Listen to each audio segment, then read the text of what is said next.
మా ఊళ్ళో నేను అదే చేసాను. నేను డిప్యూటీ మేయర్ ఉన్నప్పుడు ఒకసారి చెప్పుకోతే అదే ప్రాబ్లం ఉంది. నాకు 35,000 ఆనవరే వస్తుండే. 35,000 టాయిలెట్ క్లీన్ చేయడానికి పెట్టింది 5 సంవత్సరాలు. 21 లక్షలు ఇచ్చాను, ఒక్క రూపాయి తీసుకోలేదు.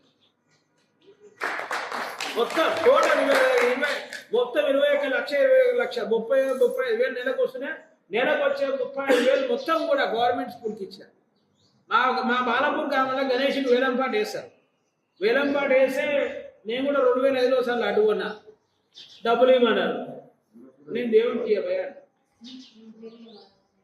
మరి ఎట్లా నేను ఇయ్యే దేవుడు గుడికి అనిపిస్తావా, నేను పేదల పైసలు అని బడికి ఇప్పించిన స్కూల్ పైసలు ఇస్తేనే ఇచ్చిన. మొన్న కూడా బెదిరించి 5 లక్షలు ఇస్తారా అయ్యారా అని చెప్పి 5 లక్షలు మా ఊర్లోనే 2 రూపాయల మిత్తి లేక 10,000 గవర్నమెంట్ స్కూల్కి ఇప్పిస్తున్నాను.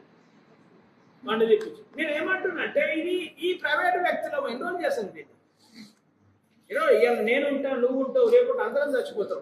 కానీ పర్మనెంట్ నడవాలంటే గవర్నమెంట్లో ఇన్బిల్ట్ కావాలి. బాబాసాహెబ్ అంబేద్కర్ రిజర్వేషన్ ఎట్లా వచ్చినో అట్లా గవర్నమెంట్ స్కూల్ అన్ని వ్యక్తులు రావాలి. ఊరు మొత్తం రోడ్లు వేస్తారండి, లైట్లు వేస్తారు, అన్ని ఉంటాయి. ఎందుకంటే ఆ పిల్లలు అయ్యమ్మలకు ఓట్లు ఉంటాయి, వాళ్ళు ఓట్లు కావాలి. రోడ్ వేయకపోతే ఓట్లేరు, లైట్ వేయకపోతే ఓట్లేరు, మంచినీళ్ళు వేయకపోతే లైట్లు ఓట్లేరు, డైరీ వేయకపోతే ఓట్లేరు. కానీ వాళ్ళ పిల్లలు